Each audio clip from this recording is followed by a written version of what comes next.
Our business is to serve space for other humans, individuals and teams to gather themselves and figure out how to enable themselves to be different, to get more out of themselves. And over the 15 years of being in this business, we just keep evolving that, because as soon as we think we know something, we realize we don't know enough. So one of our values is education, but it's also learning that serves that education, and hence why we're so privileged to talk to you today about that. So one of the pieces I would love us to be able to discuss is values. I know that's a big piece of your work. But what I wanted to add into it, if it's okay with you, is the neuroscience behind what we do really has, we think, revolutionized coaching away from the traditional and into something way more powerful. And when we started coaching, we always, in every conversation and person and team we work with, we always start with values. And it still is a surprise that people go, values, what? Oh yeah, I have a list. Okay, list is really good and prioritizing is really good. How are you living your values and how is that showing up? And what's helped us make a difference is considering the human as a data exchange system that's in an open loop. And so that data is being impacted all the time with neurochemistry and neuroceptions. So what I'd love to hear and discuss with you is that science behind the values in our systems and how we enable the human or the humans and teams connect to the data in that science, so they don't have to wait for it to be the worst day ever or the worst decision ever, or the delusionment of what they're believing their fantasy to be true about. So we talk about is a sense of self where we can tune into the signals that may be very subtle, but they're still high value data. Signals that are calling out to us, there's something in here in the system that needs your attention. Signals that agitate our values, and to be connected to the science in that so we can make it true, but also unique. So what agitates me will be different to agitates you, but we still have signals. And I'd love to understand from your perspective and your knowledge and your education, what you could add into this conversation around that science behind the values. Okay, do we have a couple years to communicate? If you could just do it in sign language, that would be great. Yeah, so you can see we're big into the science and what really works behind it. So all right, I'll try to do it in as simple a way as I can. Thank you. Every human being, regardless of age, gender, or culture, lives moment by moment with a set of priorities, a set of values, things that are most important to least important in their life. These values are derived from what they perceive as missing in their life, the voids that they've accumulated since they were conceived. Each of these values are unique. No two people have the same set of values. They're fingerprint specific, voice print specific, snowflake specific, retinal pattern specific. And across the world, there's a complete spectrum of values from one extreme to the other. Some that are closer, like synonyms and supportive, and others that are quite distant and that are, in a sense, oppositions. And the world needs both builders and destroyers in order to remodel the world to adapt. Just like neuroplasticity has to build and destroy, and neuroplasticity has to remodel the brain to adapt to changing environments. So society has to adapt. And it does this by builders and destroyers to constantly remodel structure. So there's somebody out there that will be supporting of your values, and somebody will be challenging your values throughout your existence. In fact, it's been shown that maximum involvement and growth and development occurs at the border of support and challenge. Yeah. Because if we get over-supported, we stay juvenilely dependent. If we get over-challenged, we become precociously independent. We need both. Now, whatever is highest on our values, we spontaneously are inspired from within to fulfill them. So like the boy that does video games, he can't wait to get up in the morning and do his video games. They're spontaneous. He doesn't need to be reminded, motivated, or incentivized to do that. But as we go down the list or hierarchy of values, the list of values, we require ever greater degree of extrinsic motivations to get us to do them. And so we need, punishment if we don't do it, reward if we do, down below. We don't attach to punishment and reward at the top. And so what's interesting is when somebody is setting a goal that is congruent and aligned with the highest values, They can't wait to get up in the morning. They're spontaneously do it, and they engaged in it. And they will embrace both pain or challenge and support in the pursuit of it, and be resilient and adaptable, and generate eustress, not distress, which is wellness promoting, not illness promoting.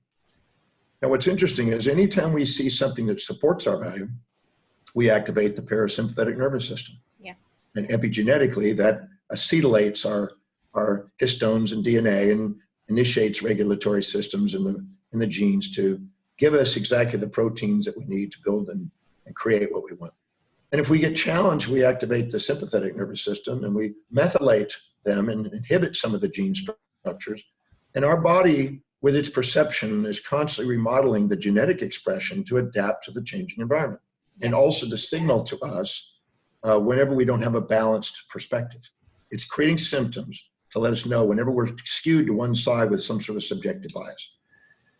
Now, what's interesting in the brain, whenever you're doing something that's really high in your value, which the ancient Greeks call the telos, the chief aim, Napoleon Hill called it, or the primary objective, which is the most meaningful and purposeful thing we can do. In fact, our purpose is an expression of our highest value. Yeah. Whenever we're living according to that, the blood glucose and oxygen goes to the forebrain. It goes to the telencephalon. It goes to the medial prefrontal cortex portion, the executive center.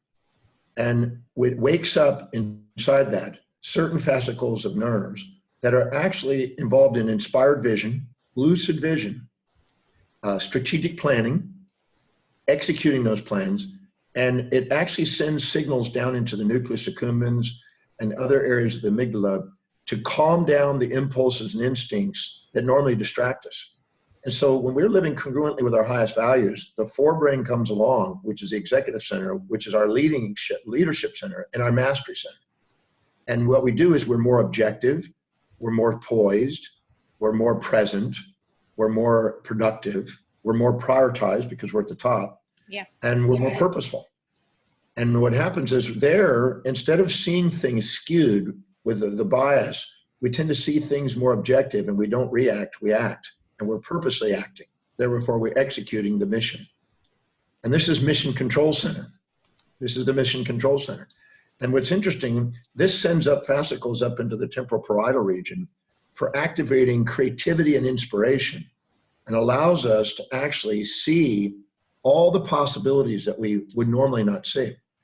And in the area of our highest values, if we're a mother and we're 35 years old and we're walking in a mall and our highest value is mothering, let's say, and we have 3 beautiful children under the age of 5, we have in the pulvinar region nucleus of the thalamus, which is the gatekeeper and filter going into the cortex. That area actually filters out anything that is irrelevant to our highest value and allows us to have selective biased attention on the things that maximize the fulfillment of what we value most. Yeah.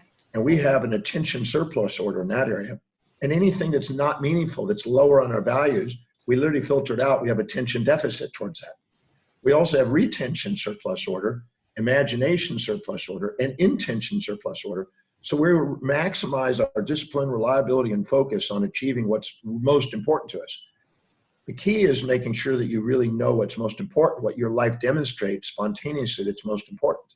And many people, if you ask them what they value most, they'll tell you they've subordinated to mothers, fathers, preachers, teachers, conventions, traditions, mores of society, and they're conforming and fitting in instead of being willing to stand out with a unique expression.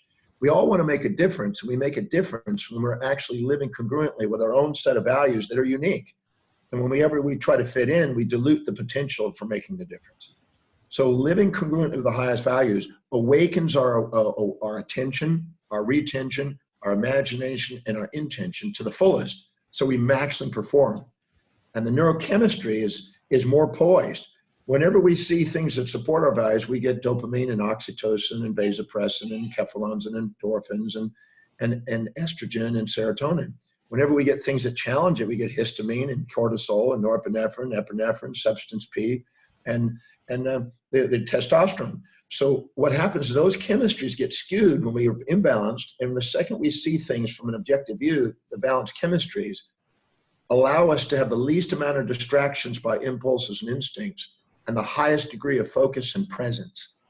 And I believe that our degree of presence is what keeps us in it, that telomeres and telomerase, growing the telomeres and the telencephalon, so we can live teleologically and purposefully for the longest period of time. So we literally increasing our ability to live longer when we live congruently according to what's truly most valuable.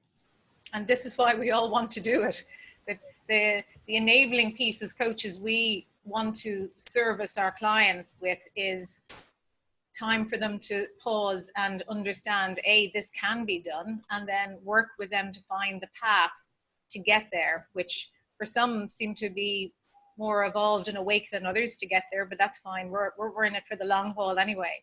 One of the pieces to extend this into that we have a lot of work and effort going into is that we take our model, which is art, neuroscience, and art, which means I'm a human and you're a human, and there's data, neuroscience, neurochemistry happening between us that we can understand and work to connect stronger with. But the piece we're really expanding it into is human to humans. So the team dynamics, the leaders in teams and how they impact and regulate that chemistry. So I may go into a meeting feeling calm and strong and in control in the driving seat of my chemistry because I've done my work and I understand my values and I value team. And then there's someone in the team that does something or says something or has a way of regulating the chemistry on behalf of the team or appears to.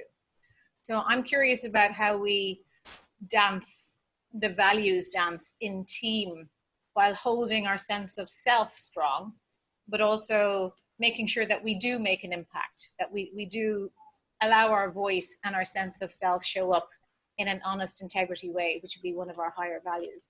So I'm curious about how we take the strength of self into the team dynamic space, especially when a lot of the work we do with leaders, they're global leaders, they're smart leaders, they're in charge of, big responsibilities. And that aside, that in itself has developed them with a chemistry that is particularly strong, because that's how they got that position in the first place. But when we put those humans together, and when we put new generations and multi-generations in that space that have different value sets, then we have this amazing stew of chemicals that are trying to lead and regulate. I'm curious about your insights into sharing what we can do in coaching with neuroscience to enable those leaders manage, regulate when they're in an open loop that's a team environment, not just the inner loop, but the open loop that's in that team. Okay, well, I love developing that. Great. I'm about to go to Tokyo and discuss that with leaders there. Brilliant. So a leader is somebody who knows what they value most, their mission, their inspiration, the service they want to provide the world, and lives by priority. If we don't fill our day with high priority actions that inspire us, our day fills up with low priority distractions that don't. If we're not negentropic and life focused, we have entropy and we decay. And our structure and organization is entropic if we're not negentropic. Negentropic means the tendency to go from disorder to order. So when a person goes in there, to the degree that they exemplify congruency, there's respect, because there's an innate yearning for all human beings to master their life.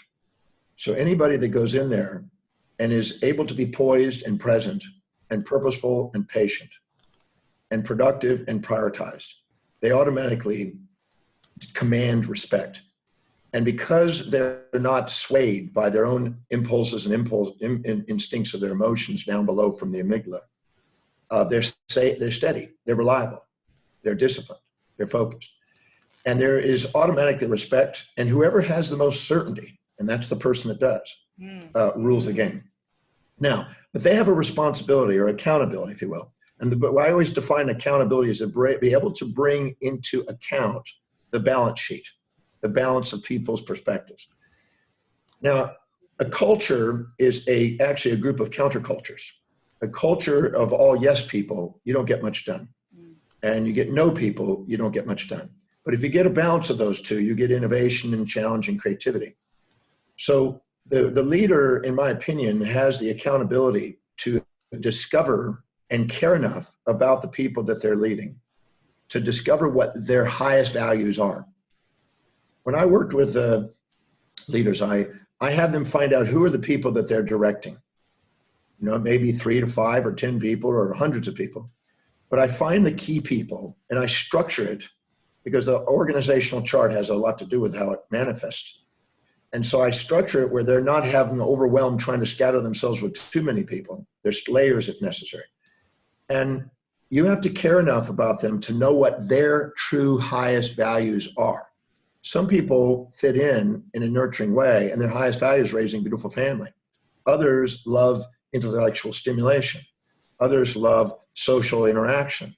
Some want to build wealth. They're motivated by money. Others to show that they are important in society, so social leadership roles. Finding out what a person's highest values are, and then caring enough to articulate the directives and the commands or the initiatives in terms of those people's values. Because nobody goes to work for the sake of a company. They go to work to fulfill what they value most. And if they can't see that what they're doing in their job description or in the vision, primary objectives of the company are helping them get their highest values met, they're not engaged. And the engagement goes way down. And then you end up having to go and punishment if they don't do it, reward people if they do it, which is inefficient. And motivation, that's why motivation is the most inefficient way of approaching it. But caring enough to communicate what you value as a leader and what your mission is in terms of other people's values. So I'll give an example. If I have somebody that's their highest value is their family, I will communicate the initiative, the directive, in terms of how it will help her with her family. Yeah. I'll care enough to talk. Just like in sales, you have to meet their needs, their values, their voids. If not, they're not interested in buying. Nobody's interested in buying what's important to you. They're interested in buying what's important to them. And you're a salesperson as a leader. You're selling directives, ideas, vision, whatever it may be, in terms of their values. And each person also has a time horizon. So you have to care enough to find out what that time horizon is by the feedback and how fast they get things done, to communicate in small chunks the expectations in terms of those time frames, in terms of their values. And if you are able to do that and care enough to do that, people are going to work and they're getting their values met and they want to get things done, and you're not having to micromanage people, and you're able to get on with your vision and focus on that and not have to micromanage yourself and push people around. So in the process of doing that, it's caring enough to communicate what you value in terms of other people's values. This is the cornerstone of all relationships, whether it be your family or whether it be the people that you lead. And you know, one of the words that I wanted to pick up on there was the certainty word. So I heard you say the person with the certainty is often the person who regulates and leads it out. And one of the pieces we've picked up on through some research is this self-enhancement bias. So this view of, I am so good that I am certain that I'm so good that of course I'm going to lead and regulate the chemistry in here. But what's behind that certainty may not be true or stand up to the requirement of the goals of team or of the business, but may just be either something they've socialized with or has been offered to them as their truth. They're fantasizing in their own self-enhancement bias. And some of the organizations we work with are young in their setup, but also young in their workforce, culture, age, and stage. And we're finding that some of the younger generations, when we mix those in, have this self-enhancement bias, which again gives them a sense of certainty and courage and bravery and voice, but in play impacts the values of all the team because they blurt out commentary from a sense of certainty, but it's a commentary that's, you know, fantastical instead of being something that we can connect to reality in. So we want to have this reward system in play for sure for everybody so they can show up and play true to their values, so they can have that strength we talked about earlier. But sometimes the truth of the certain person may not be enough, and we may not have time to challenge it, to reveal that, without it having a major negative impact on the leadership group. Well, everybody's going to filter their reality according to what they value. They're going to show their love through their values, and they're going to perceive through their values, and that's the way it works. So if I see somebody that's directing or in a sense, derailing from one another, that means that I haven't communicated effectively in their values for them to see the vision that I'm trying to portray. So that goes back to leadership. As Drucker said, it always goes back to leadership and who you hire, and if they're engaged, and if they can see. Because if they can see how they can get what they want done by being there and fulfilling it, they're more, in a sense, compliant because they're getting what they want. Yeah. But if they feel that somehow people are communicating in a way that's not getting their needs met, they tend to get righteous and they tend to overrule. And I found out, I've been doing seminars for 46 years, and I found out that whenever you have an outspoken person that's trying to dominate, for instance, and try to derail and get their attention and that kind of stuff, I look around the room for who are the people that are repressing themselves and not speaking up. And then I wait for the person that tends to talk and wants to dominate and derail. I tend to wait for them to go to the restroom. And then I tell everybody else to put your hand up and ask questions and watch what happens to the person that's talking. And then they go, so what happens? So they'll actually start asking questions one after another.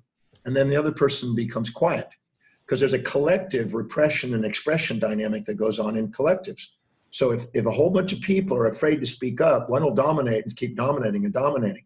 Yeah. And so that means that the people that won't speak up, somehow they've been associated pain with speaking up with their ideas.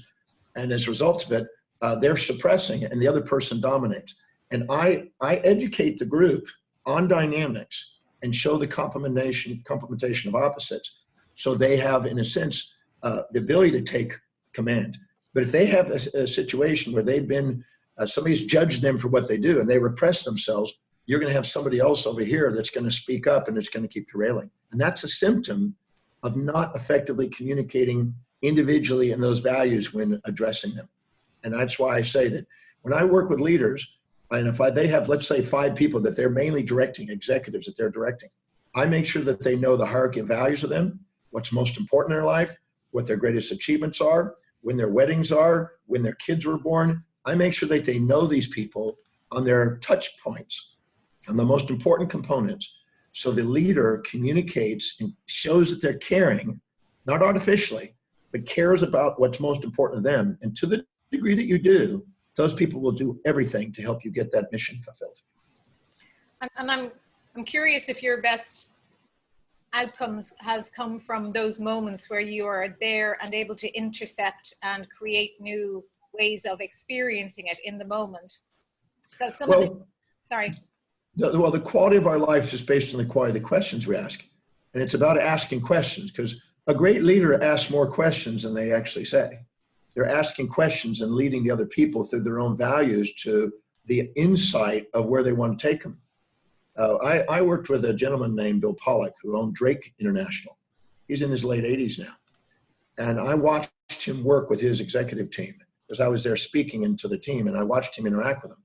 Yeah. And he treated each of those executive teams as if they were the most indispensable, amazing people and leaders in their field. He treated them like a Pygmalion effect. He treated them as if they were and kept asking them. And I was watching him lead them through questions to what he wanted them to accomplish without ever saying anything about what he wanted that done. So it all looked like it was their dream to get that done through questions and logic. And he knew the people enough to do that. And he smiled as he did it. And there was no authoritative, autocratic despotism, tyranny. It was just caring enough about people and asking questions and guiding people to realize that their dream is being met by the directives he had. That was his skill. And that's why he had 297,000 corporations working within his team. That's how many people he reaches around the world. So it's a vast company. And this is the piece that we've been weaving into the new version of coaching to make sure that the questions which are at the heart of everything we do in our coaching come from a built version of self that has the certainty within them and the value system within them worked to the point that they can ask the valuable question. So when we develop coaches and mentor coaches and supervise coaches, one of the things that shows up sometimes is I didn't want to ask them that question because I was worried, and immediately our instinct is going, that was probably the question to ask. So what got you in your way when you connected in with that human? So the degree of which we build self and have been building self definitely shows up in the quality of coaching through the quality of the question that's asked, without the threat neuroception alarm going off, so we pull back. And I'm wondering how we move this into the future, and the future of coaching, which is part of our big legacy piece that we service. What can you see coming up using your magic crystal? And what can you see coming up in terms of self that would support our coaching with neuroscience and enable more humans come into a space where they can understand their agitation and their irritation of values, and understand that they might need something more, and end up in your breakthrough experience? What can we use into the future to help that self piece grow? Well, as I said on the earlier segment there, that any trait that you disown in your life, that you're too humble or too proud to admit within yourself, is going to be a button. You're going to be hooked by it with infatuation, and then you're going to be playing small and afraid to speak up. Yeah. Or you're going to be hooked by it by resentment. You're going to play big, and you're going to want to tell. There's a thing called equity theory, and it's a very useful tool, because if we go in and we're self-righteous and puffed up and inflated and think we know, we're designed to be humbled, because we're not caring about the employee or the customer or the client. We're talking down to them as if we know. And this backfires, because nobody wants to be around somebody telling them what to do. They want to be loved for who they are, not for what they need to be doing. And at the other end, if we are minimizing ourselves and we play altruistic instead of narcissistic, and we sacrifice and we're afraid to speak up and hurt their feelings and everything else and put them on a pedestal, again, we have no integrity, because we're not integral. And all that does is it makes us eventually frustrated, because we're sacrificing in negotiations, et cetera. Eventually we get puffed up again. Nature's trying to get us to be authentic, and authentic self is reflective, and it's equitable, and we're in a state of equanimity. We're not above or below. We're not coming in as if we know more or less. We're coming in and communicating and working as a team towards the objective. When we do that, we initiate team building, and people are able to collectively get things done. So learning how to own all parts of yourselves increases the probability of you living objectively and with equanimity. And this is the most powerful position to be in as a leader, because you're not, if you're coming from an autocrat, you're going to end up with people that have to be motivated and coerced, and you're going to be frustrated, and you're going to end up micromanaging, and it's just inefficient. But going in there as a team and saying we, not I, we, that's really the most powerful position. What's interesting is we think that our power is an exaggerated self, but the real power is somebody that's in equanimity and has reflective awareness. They're neither too proud nor too humble to admit what they know, and they go in there and let's work on it, and they know their strengths and their core competencies, and they don't exaggerate or minimize them, and they come in with clarity on what they know and humbleness where we don't, and they work as a team. That's the coach that gets the most done, in my observation. Yeah, I have to only 100% totally agree with you, for sure. And I mean, this is the service that we want to provide, is the opportunity for the humans to look into themselves and free themselves up from whatever view or definition of ambition or success they thought would bring them power from the outside, and instead be self-sufficient in that power piece and their ambition to live and operate more with their values. And while we're able to talk about it freely and openly, getting that out to an audience who have different exposures, different blueprints, different neuro signals for hearing and listening. We are seeking regularly ways of waking up through our values. We find, it's probably similar with you, I don't know, but we definitely find by just living through to our values and sharing our vulnerabilities and our strengths, and when we screw up and how we get ourselves back up through that and who we lean into for that, seems to bring us the best service of person to be around. What I've observed in the breakthrough experience, I've been doing that 30 years now. Yeah. And we never perceive ourselves making a mistake. unless we compare ourselves to somebody else that we put on a pedestal and inject their values and judge our actions relative to somebody else's values. I've been teaching in the breakthrough experience, and there's a method I call the Demartini method in there. Okay. And if a person does that method on themselves, they're brought to tears of gratitude for who they are, because they realize they never made a mistake in their own values. They made a mistake only when they compare their actions to somebody else's values that they put on a pedestal. And the reason why they felt they'd self-depreciate is because they're designed to feel self-depreciated whenever they're not being authentic. Yeah. And it forces them back into being authentic. And the only time we think other people make mistakes is when we project our values onto them and measure them to our values instead of their own values. And when we care enough to find out what their values are and communicate in their values and only expect them to live congruently with their values, we have now a whole other state of management. Because the truth is that anytime you expect somebody to make a decision that is not in line with their values, you're going to think you're betrayed. They never betray you. You do, because you're projecting an expectation for them to live outside who they are. Yeah. So I tell people that if the more you link the top 3 values between people by asking how specifically is what they're dedicated to, what they value most, helping you fulfill what you're dedicated to, what you value most, and answer that about 30 times in the brain, you make neural signals and neural pathways open up. And now, instead of trying to change them or fix them, you appreciate them.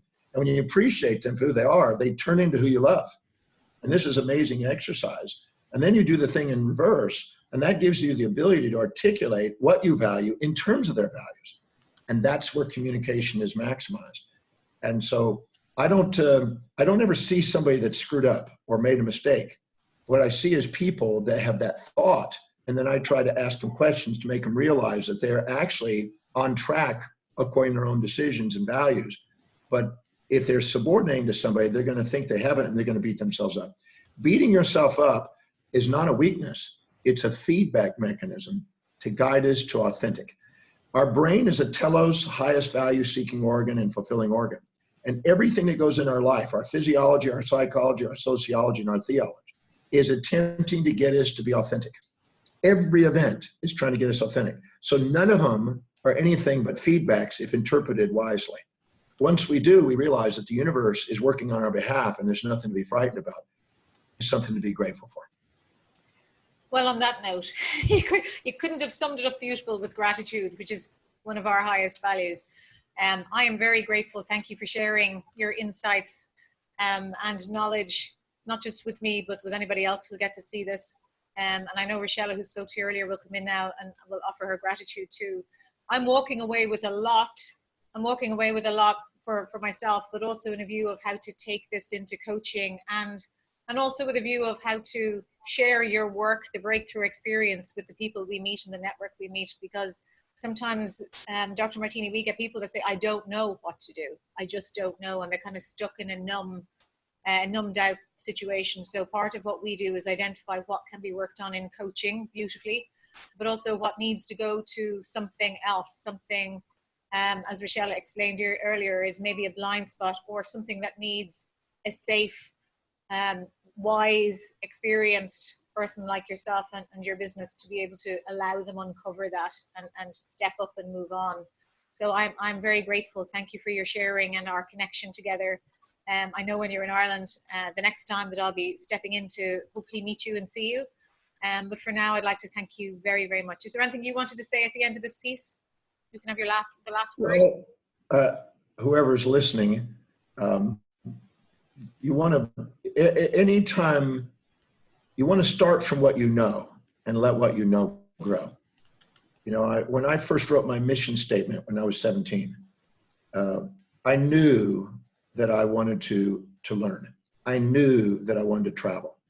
I knew that I wanted to overcome my learning problems and become intelligent enough to be able to share and teach. I knew that I wanted to study health. I wrote down what I knew that I was certain about. And then what I did is I started with what I knew, and then I let what I know grow. And I just kept coming from that point of certainty and letting it expand. And sometimes we want to get out, we get fantasizing about other people, and we try to go outside our core area. and until we're developing that area. So give yourself permission to be yourself and not try to exaggerate or minimize yourself, because the most magnificent you can be is the authentic you. You cannot get more magnificent than that.